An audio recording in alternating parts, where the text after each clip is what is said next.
Okay guys, in this video we're gonna explore lines and look at the available options and settings. To start, let me hover over this tool and click on the scissors to separate these tools, and let's begin with the Polygon tool.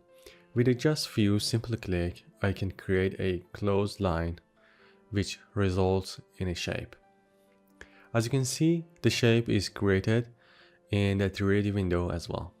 And if I click and hold the left mouse button, I can create a curve. When I do this, the handles will appear here.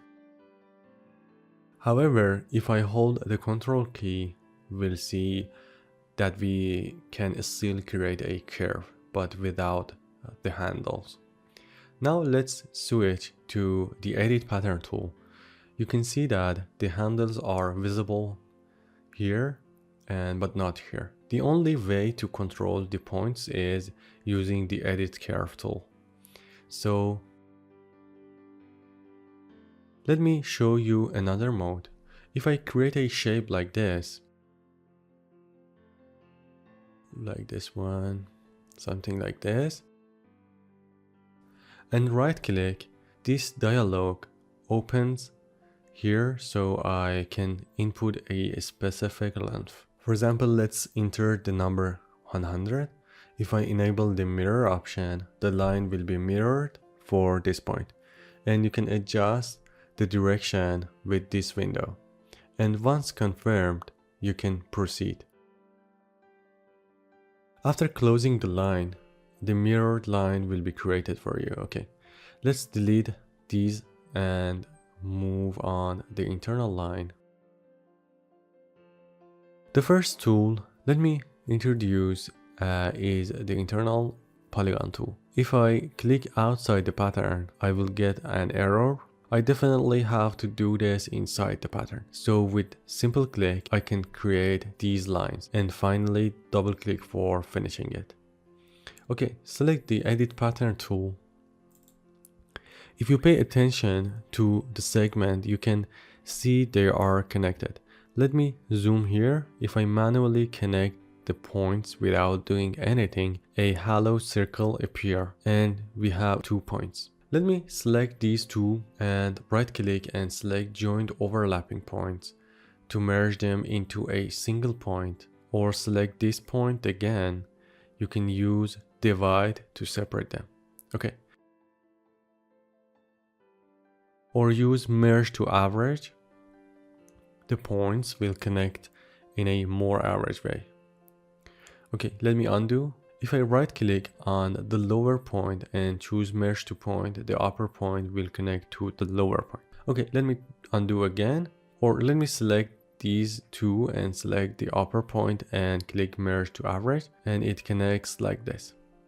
If I want to create a vertical line to this point, I can right click, select add perpendicular and choose the x-axis. A vertical line will appear here, and if you enable both, the line will appear on both sides. You can also reverse it to make it go in the opposite direction. There are also options for angle and length. Now let me create an internal line from this segment. Right click on it and select offset and internal line. A red line will appear. Let's set the length of this line to 100 and you can see it's extended. If you turn off extended, it won't be continue. You can also control the number of the internal lines here. Okay, if I select these points and right click and choose extended to pattern outline, and the line will continue and reach the end of the pattern.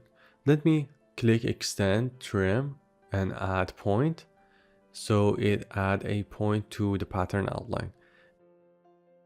And when you move this point down, you can see another point. Okay, let me delete it and explain another feature. Select two sides, right click on one and choose offset as internal line along curved, and this will create an internal line between these two sides. You can control the number here, and if you enable this option, the internal line will follow the curve of top side. With the slider, you can determine the distance and you can increase the number of lines as you need. For internal lines, you can also use the offset as internal line option. For example, 5 mm, and reverse it to change the direction, and you can control the number. And click on extended to extend the pattern. Okay.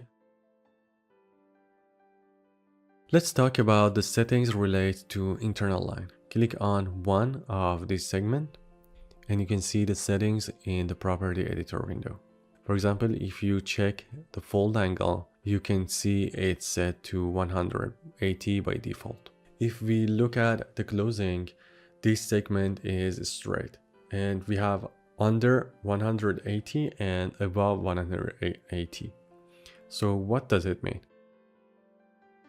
Let me open this image, and if you pay attention to this image, you can see here we have 180 as default for every lines in Marvelous Designer, but if set it to 0, we'll get an outside fold, creating the maximum outward bulge, as you can see here. Or setting it to 360 will make the line move inward. Let's go back to our closing to see this in action. If I select this internal line and set it below 180, go here and hit the space key, you can see it bulging outward. Or if I setting it above 180, will make it move inward. You can also notice the color change, indicating a darker shade. Okay, let's set the lines to 170 for a subtle fold effect. Hit the spacebar and you can see the fold more clearly. Now let me copy different version of these internal lines and place them randomly.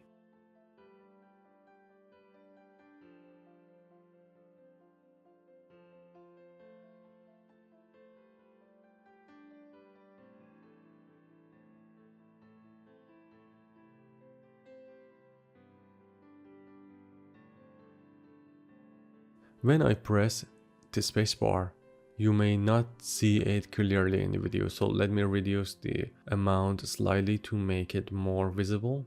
Let's try 160. Now we can create memory folds like this. Okay, let's copy this internal line and place it on the back of the pattern. And we can see the same effect applied in the back of the closing. By adjusting the back lines to 170, they won't be too deep. And with the help of internal lines, we can achieve natural looking wrinkles. Let's move on to another example. If I want to create lines around the color, let me select this segment and click on offset as internal line. Enable extended, as you can see here, and set the distance to 1 with the number of 7. If we look at our closing, normally the area appears flat. However, if I set everything to 170 and hit the spacebar, you can see a slight bulge. Now focus on this part, select the last internal line and set it to 240 and hit the spacebar. You can see the line moves inward and you can adjust other lines to 160 and set the strength to 10 and hit the spacebar. This will give the closing a more realistic effect, with the bulges clearly visible, as you can see right here.